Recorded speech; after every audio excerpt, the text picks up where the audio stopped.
Hey guys, what's up? Meu nome é Adriano, eu sou professor de inglês e sejam todos bem-vindos a mais uma aula completa aqui do canal. Então, como vocês podem ver, aqui na tela nós temos um pequeno texto, na verdade esse é um trecho do livro Os Piratas do Caribe e eu vou estar me baseando nesse texto para passar essa aula para vocês. Lembrando que essa é a segunda aula que eu faço sobre o livro Os Piratas do Caribe. Então, na aula passada eu já peguei um trecho diferente e expliquei vários assuntos da língua inglesa baseados naquele texto. Se vocês ainda não assistiram essa aula, eu vou deixar o link aqui na descrição. Então, depois que vocês assistirem essa, vocês podem assistir a aula passada também, beleza? Então, mas continuando aqui, o que nós vamos aprender na aula de hoje? Então, a gente vai ter primeiro um foco bem legal na parte do vocabulário. Então, eu vou ensinar para vocês todas as palavras aqui do texto, vou ensinar para vocês phrasal verbs, verbos irregulares, coisas que a gente realmente usa no nosso dia a dia. Também eu vou explicar para vocês 3 tipos de verbos, eu vou mostrar como que esses 3 tipos de verbos são aplicados aqui na prática.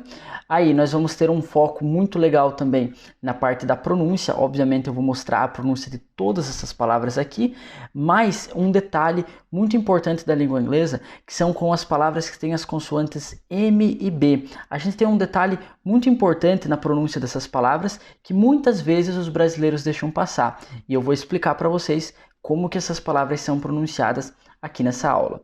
E aí também eu vou mostrar para vocês a diferença entre os verbos say e tell, que é outra coisa que confunde muitos brasileiros, porque esses dois verbos têm a mesma tradução, né? Aquele dizer ou falar, só que na prática, quando a gente vai formar uma frase em inglês, a gente utiliza esses verbos em situações diferentes. Então é muito importante que vocês saibam quando utilizar um e quando utilizar o outro. Então, tudo isso eu vou explicar para vocês aqui na aula de hoje.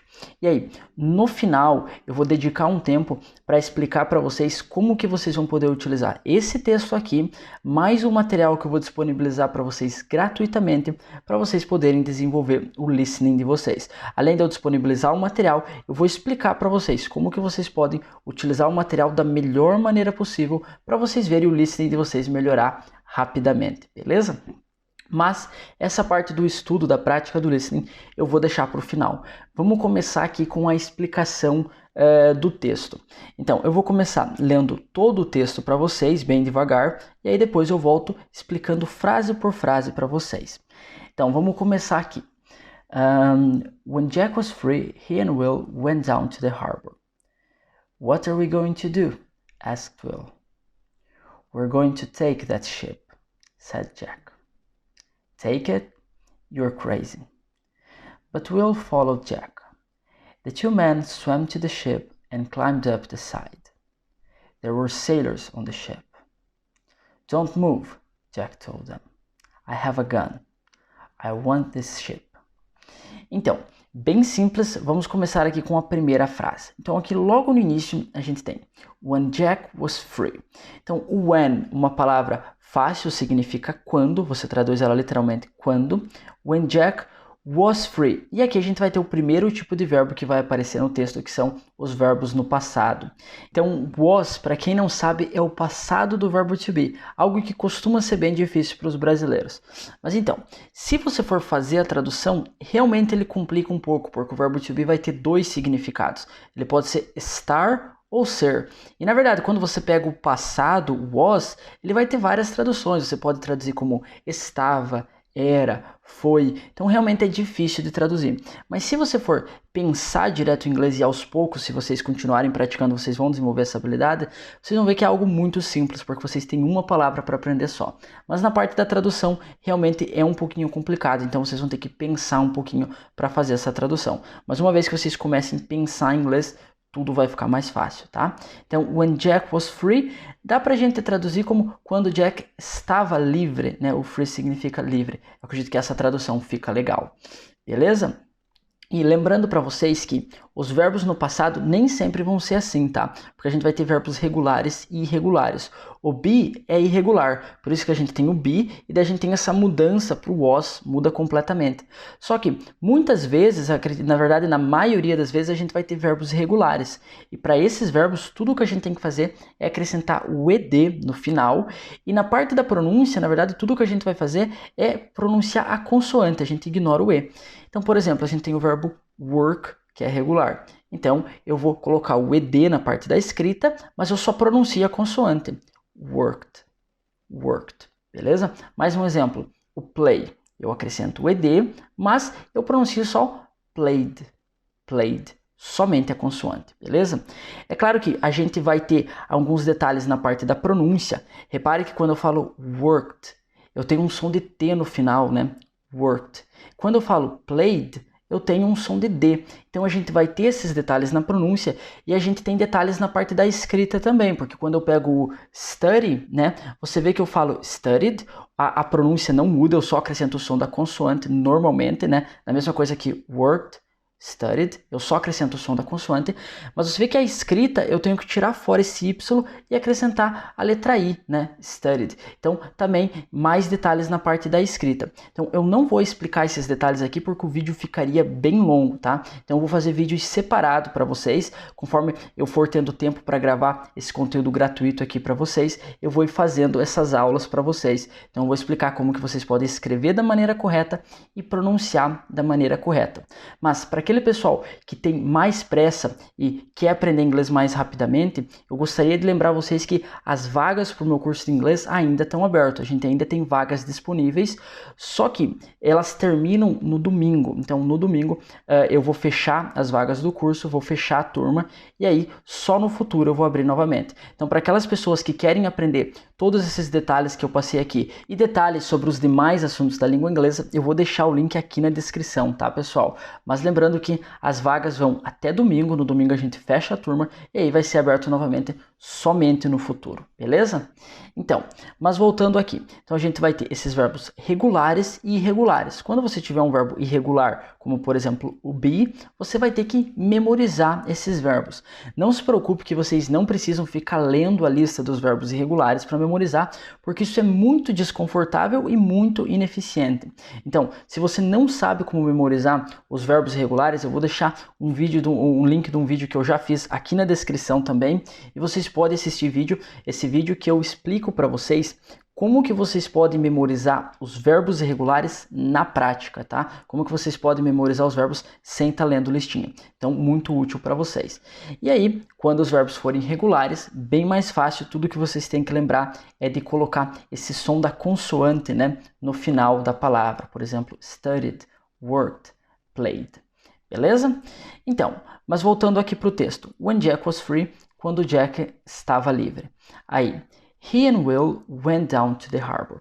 Então, ele, no caso Jack, and Will, um outro personagem, tá? Will. Não confundam o will com aquele will do futuro, né? Porque é a mesma palavra. Quando você está lendo assim, fica fácil diferenciar porque a gente tem a palavra com a letra maiúscula. Só que no discurso, quando você está ouvindo a pessoa falando, fica mais complicado porque é a mesma palavra.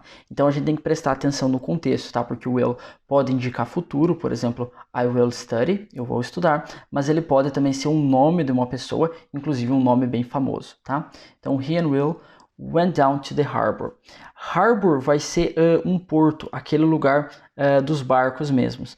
E o went vai ser o passado do go, tá? Então, por exemplo, se a gente não tivesse o down, ficaria o quê? Que eles foram para esse porto, né? Então, go, ir, o passado foram, né? Eles foram para o porto. Só que a gente tem o down, então ele vai mudar um pouquinho.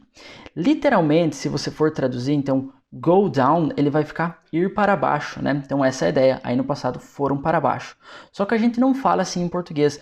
Provavelmente a gente falaria desceram, né? Então essa vai ser a melhor tradução para o go down. Então sempre que você vê o go down junto, traduz como descer, tá? Não traduz palavra por palavra, que talvez se confunda um pouco. Porque aí se você faz essa associação mental, go down, ir para baixo, aí quando você for falar inglês, você vai querer falar, por exemplo, eles desceram. E aí você não vai saber da palavra desceram, porque a tua associação foi com o ir para baixo. Então faz a associação do go down com o descer, que aí quando você for falar, você não vai ter esses brancos, vai ficar bem mais fácil, tá? Então go down, descer. Inclusive você pode trocar o down pelo up, e aí você vai ter mais uma combinação de palavras. O go up, então, subir. Go down, go up. No passado, went down, went up. Beleza? Então, eu acredito que bem simples aqui vocês conseguem entender a primeira frase sem nenhum problema. Vamos passar para a segunda. Então, na segunda a gente tem What are we going to do? asked Will. Então, aqui a gente tem esse what, que é bem simples, assim como o when a gente só traduz, então o when a gente usa normalmente para fazer perguntas, né? Quando, né? Uma palavra para perguntas, what, o que, duas palavras bem úteis para fazer pergunta. Então, what are we going to do? E aqui a gente vai ter o segundo tipo de verbos que vai aparecer no texto. Primeiro a gente teve o passado, agora a gente vai ter o futuro. E essa é uma segunda maneira de falar do futuro. Eu acabei de falar com vocês sobre o will, eu não expliquei em detalhes o will, mas na aula passada o will apareceu no nosso texto e eu expliquei bem certinho. Então é só vocês voltarem lá que eu explico o uso do will. E agora a gente vai ter um segundo jeito de falar do futuro, que é com o going to. Esse é um jeito um pouquinho mais difícil para alunos iniciantes, porque aqui novamente a gente tem que usar o verbo to be quando a gente está utilizando o going to. Mas se você já souber o verbo to be, vai ficar bem fácil para vocês. Então, como que a gente vai falar do futuro utilizando o going to? A gente vai primeiro de tudo utilizar o verbo to be. Então, por exemplo, se eu vou falar que eu vou utilizar o I am. Se eu vou falar que ele vai, he is. Se eu vou falar que você vai, you are. Então a gente segue aquela listinha normal. I am, you are, he is, she is, it is, we are, you are, they are. A gente vai seguir essa listinha normal. E aí depois a gente usa o going to. E seria isso. Aí depois vem o verbo normal. Então, por exemplo, eu vou estudar. I'm going to study. Né? Você vai estudar. You are going to study. O meu pai vai trabalhar. My father is going to work. Por que do is? Porque my father seria o equivalente ao he, né? Ele. Então eu uso o is. Então é muito simples. Você só usa o verbo to be mais o going to. Se você não souber o verbo to be, talvez seja um pouquinho difícil, mas você pode utilizar will, que é bem mais fácil até que você aprenda o verbo to be. Por exemplo, I will work, I will study, you will study, you will work. Então, por que é fácil? Porque não muda nada. Você só coloca o will mais o verbo para todas as pessoas. Então, é muito mais fácil. Então, se você tiver num nível mais iniciante, você pode usar o will, tá? Mas aos poucos, vá se acostumando para usar o going to, porque os dois são muito utilizados, os dois são muito úteis para o nosso dia a dia, beleza? Então, o do, fazer, né? Então, se a frase fosse we are going to do, nós vamos fazer. Só que a gente tem mais um detalhe aqui. Você vê que o are está aparecendo antes do we, né? Ele não está falando we are, né? I'm going to, we are going to. Ele não está falando dessa maneira. O are vem antes. Por quê? Porque é uma pergunta. E isso é algo muito comum na língua inglesa. Quando você tem uma pergunta, normalmente a gente vai ter essa inversão. E é isso que acontece aqui. Então você vê que a gente tem o are, ele vai lá para frente da pessoa, né? Por exemplo, se eu vou fazer uma afirmação, você vai estudar, eu falo you are going to study. Se eu vou fazer uma pergunta, eu inverto. Are you going to study? Né? Se eu vou falar que eu vou trabalhar, I'm going to work. Mas se eu fosse fazer uma pergunta, não faz muito sentido, mas se eu fosse perguntar para mim mesmo, eu falaria am I going to study? Então, o verbo to be vai lá para frente da pessoa, tá? Então, por isso que aqui tá are we, porque é uma pergunta, né? O que nós vamos fazer? Ele tá perguntando, tá? Então, por isso que o are vem antes. Mas algo bem simples, né? Algo bem comum, a gente vê muito isso no inglês, essa inversão quando a gente está falando de pergunta. Beleza? Então, what are we going to do? O que nós vamos fazer? E daí depois a gente tem asked will. Então, o ask, você vê que tem o ed, então já está no passado. O verbo normal é perguntar. Ask, perguntar. Asked, novamente, você vê que eu não pronuncio o e, né? Somente o som da consoante. E aqui a gente vai ter o som do t. Asked, igual na palavra worked, o som do t. Então, asked, essa seria a pronúncia perfeita. Então, asked will, perguntou o will. Beleza? Então, mais uma frase, eu acredito que bem simples de entender. E agora vocês já sabem dois tipos de verbos, né? Verbos no passado e verbos no presente. Então, aí a próxima frase. We're going to take that ship. Então aqui, na verdade, a mesma coisa que eu acabei de explicar para vocês, mas agora a frase afirmativa, né? We're é a contração do we are, né? We are, we're. We're going to take that ship. Então, take vai ser pegar. That ship, aquele navio. Ship, navio, beleza? E um detalhe que não está aparecendo aqui no texto, mas que é muito comum no nosso dia a dia, é a contração, tá? Então, o going to é muito comum a gente falar como gonna. Inclusive, talvez vocês já tenham visto o gonna, né? Porque é uma palavra muito comum mesmo. Então, ao invés de eu falar going to, eu pego essas duas palavrinhas e eu contraio como gonna. Repare que é muito mais fácil, ó. I'm going to study. I'm gonna study. É muito mais fácil e por isso que as pessoas acabam falando dessa maneira, né? Aqui a gente não está vendo dessa maneira no texto, mas no nosso dia a dia é muito comum você ouvir a contração. Você precisa usar a contração? Não, não tem nenhum problema se você não usar a contração, mas você pode, fica bem mais fácil, né? We're gonna, I'm gonna. Fica bem mais fácil do que we're going to ou I'm going to, né? Você só usa o gonna, bem mais confortável, beleza? E um segundo detalhe que eu acabei lembrando agora, que é o que? Você deve estar se perguntando qual que é a diferença do will e do going to, né? Eu falei que se você é mais iniciante, você pode usar o going to, se você já consegue utilizar o verbo to be, você pode utilizar os dois, o going to e o will. Mas qual que seria a diferença?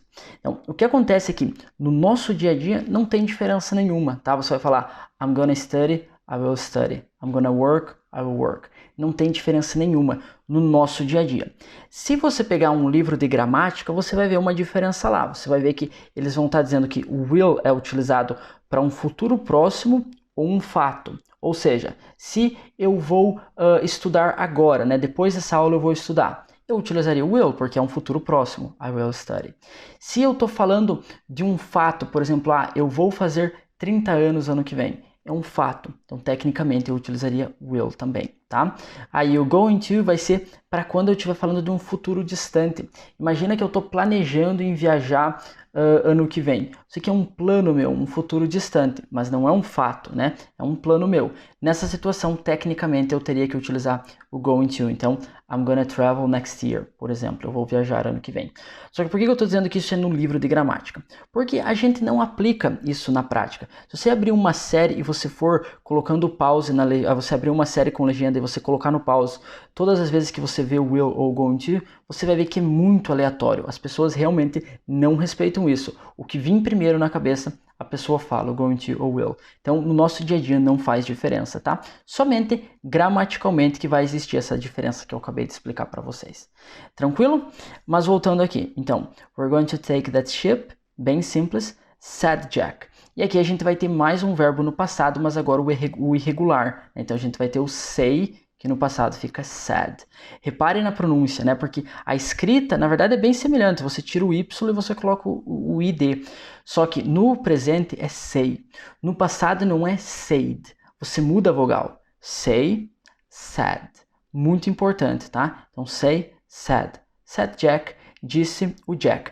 Eu falei para vocês que eu ia explicar a diferença entre o say e o tell. Eu não vou explicar agora porque lá no finalzinho vai aparecer o tell. Então a hora que o tell aparecer vai ficar mais fácil para mim traçar esse paralelo entre eles e explicar a diferença, tá? Então mais no final quando aparecer o tell, aí eu vou explicar a diferença entre o say e o tell para vocês. Então, agora vamos continuar para a próxima frase. Então aí o Will fala: Take it, you're crazy. Então bem simples, ele só repete, né, o take it. O Jack fala que eles vão pegar o navio, né? Take the ship. E ele repete, take it. O it está representando o navio, né? Take it. Então só repetiu e daí, you're crazy. Você é louco. Crazy significa louco. E repare na contração novamente. You are crazy, you're crazy. Beleza? Então, you're crazy. A contração. Aí, continua. But we'll follow Jack. Então, aqui a gente tem o but, significa mas, uma palavra muito simples, provavelmente vocês conhecem, muito útil no nosso dia a dia. Will follow. Follow vai ser seguir no presente, aí você coloca o ed, muda para o passado, mas novamente, você ignora o e e coloca só o som da consoante. Dessa vez o som de d mesmo, não vai ser o t. Então, followed, followed. But will follow Jack. Beleza? Então, ele seguiu o Jack. Aí depois... The two men swam to the ship. Então, the two men, os dois homens, né, no caso o Will e o Jack, swam. É o passado do verbo swim. Então, swim, nadar, é irregular, vocês vão ter que memorizar que no passado é swam. Beleza? Então, the two men swam to the ship, para o navio, né? Eles nadaram para o navio. And climbed up the side.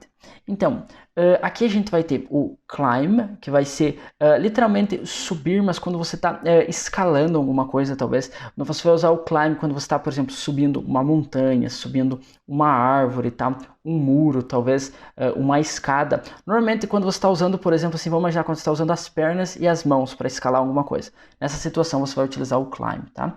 E o climb up vai ser novamente essa ideia de subir, tá? Então, quando você está indo para cima, aí você pensa, tá, mas o climb é subir, ele já traz essa ideia, né? Então, por que do up? É que, na verdade, o up ele vai acrescentar o significado de que você está literalmente indo para cima. Porque, embora o climb a gente faz essa tradução como subir, talvez escalar, você pode utilizar, por exemplo, o climb down, que é quando você está escalando, mas descendo, né? Então, ele muda bastante. Então, realmente, quando você vai traduzir, às vezes confunde bastante. Mas imagine isso. Então, o climb é quando você está se movimentando, utilizando as pernas e os braços, né? Mas aí você pode ir para cima, e aí você vai utilizar o climb up, ou você vai utilizar o climb down, que daí você está indo para baixo, né? Talvez, novamente, a gente utilizaria o subir e o descer, né? Mas aí a gente tem o go down e o go up, né? O go down e o go up, você está só caminhando, ou às vezes indo com um veículo, também se encaixaria, você está subindo e descendo. O climb vai ser quando, como eu acabei de falar, quando você está usando as tuas mãos e as tuas pernas, tá? Esse movimento. Então, você vê que quando a gente usa esses phrasal verbs, ele acaba ficando bem específico, né? A língua inglesa fica bem específico quando você começa a pegar esses verbos e acrescentar as preposições. Isso é algo que, no início, é um pouco difícil, mas você tem que tentar ir se acostumando, pensando direto em inglês e se acostumando com o significado das palavras mesmo, tá? Aí, aos poucos, você vai ver que vai ficando mais fácil, e isso é algo que torna a língua inglesa muito legal. Quando uma língua é rica, quando você consegue ser específico, fica bem legal para você se comunicar, você consegue ser específico no que você está falando, né? Com poucas palavras, você consegue deixar claro exatamente o que você está querendo dizer. Então, quando você pega essas línguas que têm essas partes ricas, como por exemplo o inglês com os phrasal verbs, ou outras línguas, até como por exemplo russo, línguas bem ricas, você consegue se expressar de uma maneira muito legal. Então, no início é uma dificuldade, mas depois é algo que até motiva bastante para a pessoa querer aprender mais e mais. Beleza? Mas enfim, o que vocês têm que fazer aqui é tentar pensar no significado da palavra, tentar imaginar a ação, que aí vocês não vão confundir o go com o climb, né? Go up, go down, climb down. E daí aqui a gente vai ter o detalhe da pronúncia que eu passei para vocês. A gente tem a consoante M e B, mas repare que eu falo climb, né? No passado eu falo climbed, né? Você vê que o B não está aparecendo? Então isso é o que vai acontecer na imensa maioria das vezes que você tiver uma palavra que tiver o M e o B. Claro que essas palavras não são tão comuns, mas você vai ver essas palavras de vez em quando. E aí quando você vê uma palavra assim, você não vai pronunciar o B, tá? Imagina que você tem a palavra bomba em inglês, né? Talvez uma pessoa olhe para a palavra e fala bomb, bomb. Só que você não tem esse B, seria bomb, bomb. Ele para no M mesmo. Outra palavra, talvez plumber, plumber. Você vê que eu não falo plumber, né? Não, ele muda completamente, né? Plumber. Então é isso que vai acontecer quando você tem o M e o B. Você ignora esse B, tá? Uma dica bem legal para a pronúncia de vocês. Como eu falei, essas palavras não são tão comuns assim. Por exemplo, na aula passada eu passei aquela dica da vogal E para vocês, algo muito comum. Essa do MB não é tão comum, mas quando uma palavra dessas aparecer, por exemplo, plumber, isso vai fazer uma diferença muito grande no inglês de vocês, tá? Então, climb, bomb, plumber. Beleza? Então, só vocês prestarem atenção para aos poucos começar a colocar em prática essas dicas. Aí, voltando para o texto. Então, climbed up the side. Então, literalmente subiu o lado, né? Side significa lado. Qual lado? O lado do navio, né? Imagine o navio, aquela parte do lado. Eles subiram aquela parte do navio, tá? Mas literalmente eles subiram o lado, ou escalaram, talvez dê para traduzir. Eles escalaram o lado do navio. Beleza? Então, mas bem simples de ser entendido se vocês tentarem pensar direto no significado das palavras. Aí depois a gente tem There were sailors on the ship. Então, there were, isso é algo que eu também expliquei na aula passada, mas acho que vale a pena eu revisar para vocês. Então, no inglês a gente tem o there is e o there are, que são traduzidos como tem, e isso confunde muitos brasileiros, até por isso que vale a pena revisar, porque é algo que confunde muitos brasileiros. Porque quando você tem o tem no inglês, quando você quer traduzir o tem, normalmente os brasileiros vão traduzir com o have, né, que é a primeira associação que eles fazem. Só que o have é utilizado somente quando você está falando de possessão. Então imagina que você possui um celular, que você tem um celular. Beleza? Você fala I have a cell phone, porque você está falando de possessão. Agora imagina que tem um celular em cima da mesa. Aqui você não está falando mais de possessão, você fala tem um celular em cima da mesa. Quem que é o dono? Você não fala. É a mesa a dona do telefone? Não, né? A mesa é o lugar onde o telefone se encontra. Mas você vê que você não tem o dono na frase. Quando essa for a ideia, quando você está falando de existência, né? Porque tem um telefone em cima da mesa. É aquela ideia de existência. Então aqui você vai utilizar o there is e o there are para falar isso, tá? There is e o there are no presente. There is quando é um objeto só. Então, there is a cell phone on the table.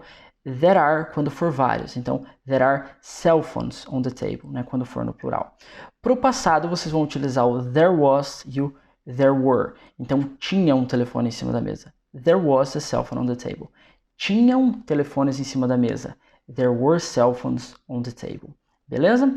Então, algo bem simples. Algo que vale a pena eu enfatizar para vocês, e isso é algo que eu não enfatizei na aula passada, na verdade, é o quê? Que você tem essa ideia de existência. E eu vejo alunos traduzindo o there is e o there are como existir, né? Então, o aluno pensar there is, there are, existe. Isso é um problema. Por quê? Porque quando vocês forem falar inglês, né, se vocês ainda não têm muita prática, vai ter aquele momento que vocês vão querer falar tem um telefone em cima da mesa. E aí vocês vão ter que pensar, né? Se vocês ainda não estão muito avançados, se vocês estão avançados, vocês vão falar sem nenhum problema. Mas se vocês não estão avançados, vocês vão ter que pensar, vocês vão ter que fazer essa tradução. E aí vocês vão tentar lembrar do tem, né? Mas aí vocês vão ter um problema, porque a associação do there is e do there are é com o existem. Aí você não vai lembrar do tem, porque o there is e o there are está associado com o existe, mas o que você quer falar é com o tem. Então não tentem traduzir literalmente, tá? As palavras, por exemplo, there is, there are, existem. Embora seja o significado da existência, traduza como a maneira que a gente fala. Por exemplo, there is e there are, em inglês a gente fala tem. Então traduz como tem, mas lembre que é com a ideia da existência.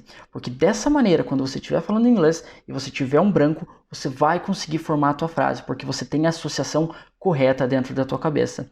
Na verdade, é a mesma coisa que eu acabei de falar com vocês sobre o go down, né? Se vocês traduzirem como o ir para baixo, tá correto. Só que quando você for falar inglês, você não vai pensar eu fui para baixo. Não, você vai pensar eu desci.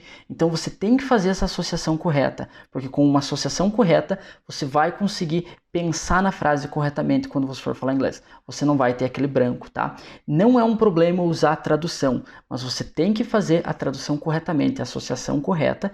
Aí com o tempo, é claro, você vai parar de usar a tradução. É só uma questão de repetir, né? As pessoas tendem a achar que é um problema usar a tradução, porque a pessoa vai ter que traduzir na hora de falar. Mas você vai traduzir a primeira vez. A primeira vez que você for falar tem um celular em cima da mesa, você vai traduzir there's a cell phone on the table. A segunda vez, você vai traduzir, mas vai ser mais rápido. A terceira vez, mais rápido. Cada vez vai ficando mais rápido, mais automático, até que chega um momento que você para de traduzir, tá? Um exemplo bem legal para isso é quando você fala, por exemplo, meu nome é Adriano. My name is Adriano.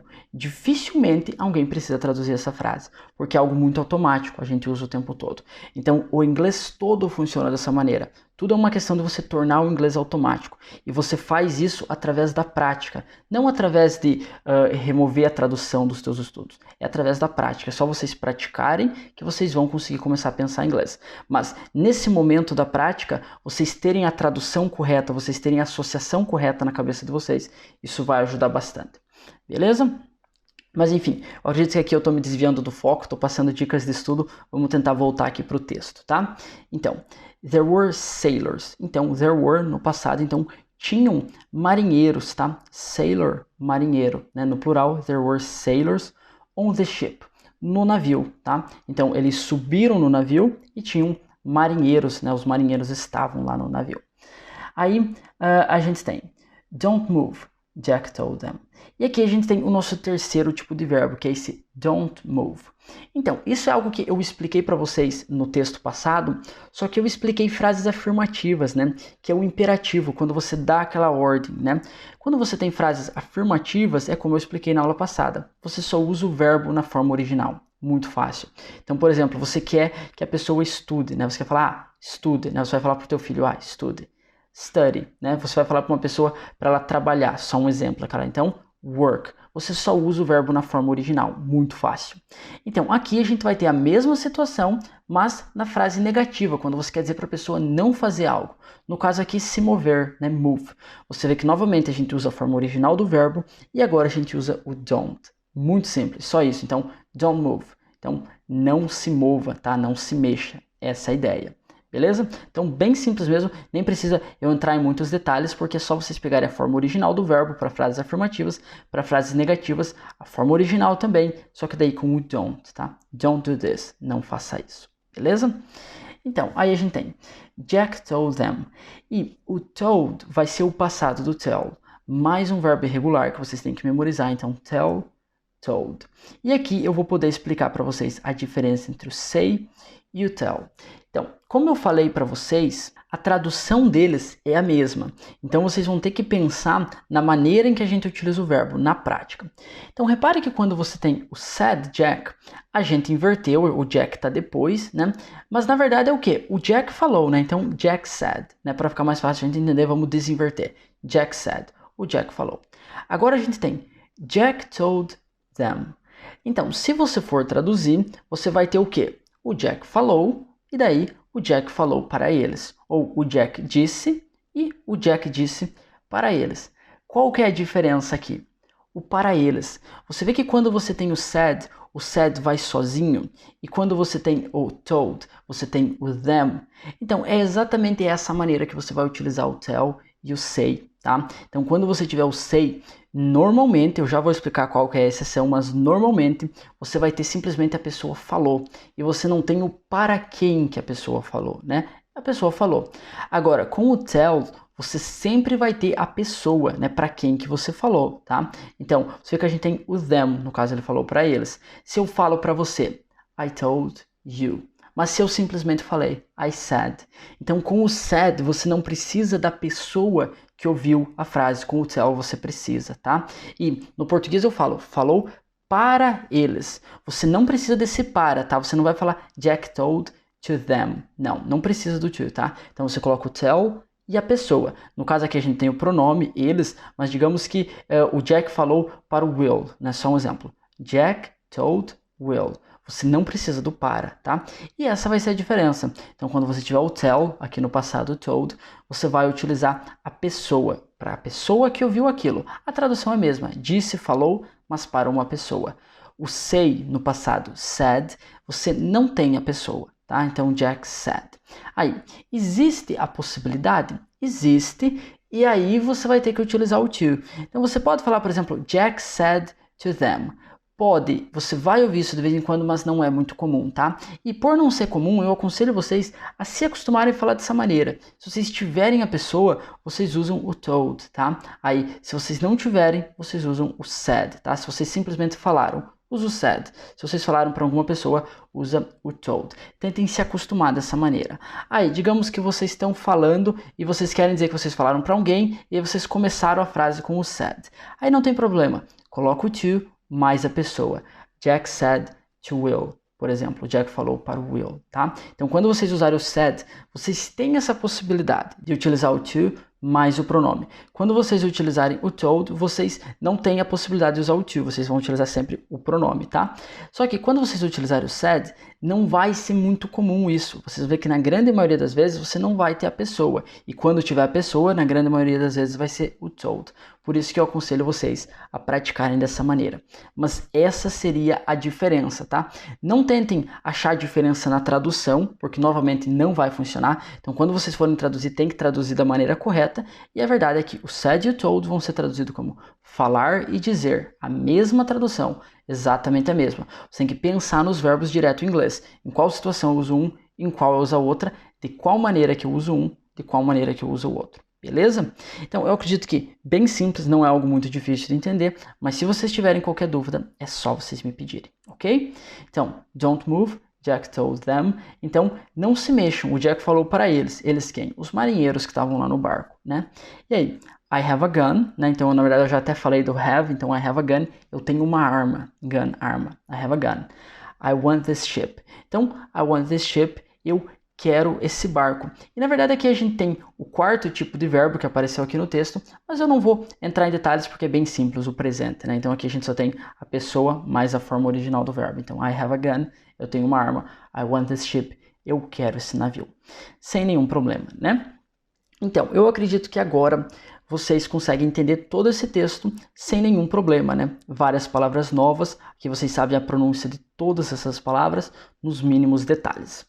Então, agora, como que vocês vão poder estudar com esse texto de uma maneira que vocês vão, primeiro, memorizar todas essas palavras, memorizar a pronúncia delas e também melhorar o listening de vocês. Então, o que acontece é que eu gravei o áudio desse trecho aqui. Na verdade, eu quero gravar para vocês o podcast completo desse livro, né? Na última aula eu já falei sobre isso. Algumas pessoas deixaram nos comentários que seria interessante, então eu quero gravar esse podcast para vocês. Só que gravar um podcast, como eu falei na última aula, como eu imaginei, é bem complicado. Gravar um podcast demora bastante tempo. Então, ainda não está pronto, eu não vou poder disponibilizar o podcast completo para vocês, mas a gente vai ter esse trecho aqui e o trecho da aula passada. Esses já estão prontos e eu vou estar disponibilizando para vocês, tá? E como que vocês vão utilizar esses textos aqui? Eu vou passar o PDF para vocês também, então não se preocupe, vocês não vão ter que escrever. Então, como que vocês vão utilizar esse texto aqui, mais o áudio, para praticar o listening de vocês? Isso é com uma técnica que, na verdade, eu já expliquei para vocês aqui no canal. O que acontece é que as pessoas têm dificuldade para desenvolver o listening delas porque elas fazem isso da maneira errada, porque desenvolver o listening em inglês é algo muito simples. Então, qual que seria a maneira errada? A maneira errada é você memorizar uma palavra, mas não com a pronúncia correta. Então, por exemplo, você tem a palavra sad. As pessoas, às vezes, acham que a pronúncia é said, e elas memorizam said. Said. Na cabeça delas, a pronúncia do sad é said. Aí o que acontece? Quando um falante nativo fala, ele fala said.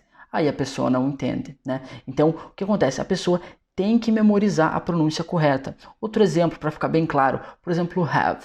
Na aula passada eu expliquei para vocês que esse E não é pronunciado, mas a imensa maioria dos brasileiros pronunciam isso como have ou até heavy, né? Eles não deixam o E mudo. Aí, na cabeça delas, essa é a pronúncia, have ou heavy. Aí, quando o falante nativo fala, ele fala rapidinho, have. Aí a pessoa não entende. Então o que acontece? Você tem que memorizar as palavras, mas com a pronúncia correta. A pronúncia, a mesma pronúncia da de um falante nativo do inglês. E é isso que eu quero que vocês façam. Então, vocês vão ter o áudio completo que eu vou estar disponibilizado para vocês. O áudio foi gravado pela minha esposa, uma pronúncia perfeita mesmo, muito boa. Então, o que eu quero que vocês façam? Que vocês memorizem a pronúncia dessas palavras. Então, quando vocês tiverem When Jack was free, When Jack was free. Vocês têm que memorizar essas palavras, mas com a pronúncia correta. Então vocês vão escutar o áudio, sempre que vocês não entenderem alguma coisa, vocês voltam no texto, vocês já sabem o texto todo porque eu expliquei para vocês. Então vocês voltam no texto e aí vocês verem qual que é essa palavra. Ah, essa palavra é o take, essa é o that, essa é o ship. Então vocês vão memorizar a pronúncia dessas palavras, tá? E dessa maneira vocês vão conseguir melhorar o listening de vocês. Você vê que os textos são bem curtinhos, os áudios vão ser bem curtinhos, então vai ser algo muito simples para vocês. Com pouco tempo vocês vão conseguir memorizar a pronúncia de todas as palavras. Quando eu falo memorizar, vocês não precisam memorizar ao ponto de vocês serem capazes de recontar o texto, né? Para isso vocês teriam que praticar bastante mesmo e não seria necessário. O nosso objetivo aqui é vocês memorizarem a pronúncia das palavras. Então, quando vocês escutarem o texto, vocês vão entender todo o texto, porque vocês sabem a pronúncia das palavras. Esse é o objetivo. Então, como eu falei, os textos são bem rapidinho, vocês vão conseguir fazer isso rapidamente. Só que eu pretendo fazer essas aulas semanalmente para vocês. É um projeto que a gente começou, eu pretendo fazer semanalmente. Então, se toda semana vocês pegarem um áudio curtinho desses e memorizar toda a pronúncia das palavras, vocês vão, primeiro, melhorar muito o listening de vocês, porque vai ter várias palavras que vocês vão saber a pronúncia exatamente de um falante nativo de inglês. Segundo, vocês vão memorizar o vocabulário, né, porque vocês vão estar aprendendo todas essas palavras aqui do texto. E terceiro, vocês vão saber como utilizar essas palavras na prática, porque eu estou explicando elas na aula para vocês. Então vai ser um processo de aprendizado bem completo. Vocês só precisam colocar em prática a técnica que eu passei para vocês. Escutar o áudio várias vezes e focar em memorizar a pronúncia dessas palavras. Assim, o listening de vocês vai melhorar rapidamente, beleza? Então, como que vocês vão receber esse material? Então, infelizmente, eu ainda não consegui arrumar um sistema automático para mim poder enviar automaticamente isso para todos os inscritos. Então, o que eu vou precisar que vocês façam agora é que vocês me mandem um e-mail, eu vou deixar o e-mail aqui na descrição. Então, vocês me mandam um e-mail bem facinho, vocês não precisam nem escrever nada, só coloca no título ali, material para aula, por exemplo, ou algum outro título, eu abro o e-mail, eu sei que você vai querer um material e aí eu mando o material para vocês. Dessa maneira é bom porque eu vou estar mandando o material somente para as pessoas que realmente têm interesse em estudar, que têm interesse em usar o material, tá? E aí, uma vez que eu tenho o teu e-mail, aí toda vez que eu fizer a aula, que eu tiver o material, eu posso te mandar um material para você ter um material para estudar. E dessa maneira, os alunos, todos os alunos aqui que acompanham o canal, que querem ter o acesso ao material, vão receber, beleza?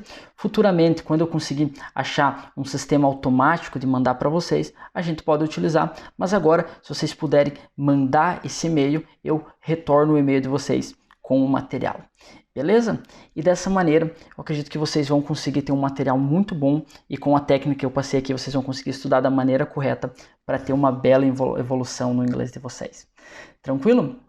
Então, eu acredito que seria isso por essa aula. Então, eu passei todo o conteúdo aqui do texto, também expliquei para vocês como que vocês podem estudar. Mas, se vocês tiverem qualquer dúvida sobre qualquer parte aqui do texto, ou dúvidas relacionadas a outros assuntos da língua inglesa, é só vocês deixarem aqui nos comentários que eu vou estar respondendo vocês, eu vou tentar esclarecer as dúvidas de vocês da melhor maneira possível. Beleza, pessoal? Então, também, não se esqueçam das vagas do curso que vão até domingo. Então, uma oportunidade única para todo mundo que quer se tornar meu aluno e quer romper essa barreira, atingir independência em inglês de uma maneira rápida e eficiente. Então, as vagas fecham no domingo, beleza? Então, eu acredito que seria isso. Todos os links, e-mail vão estar aqui na descrição. E seria isso por essa aula, pessoal. Então, obrigado por assistir ela até o final e vejo vocês na próxima aula. See you guys!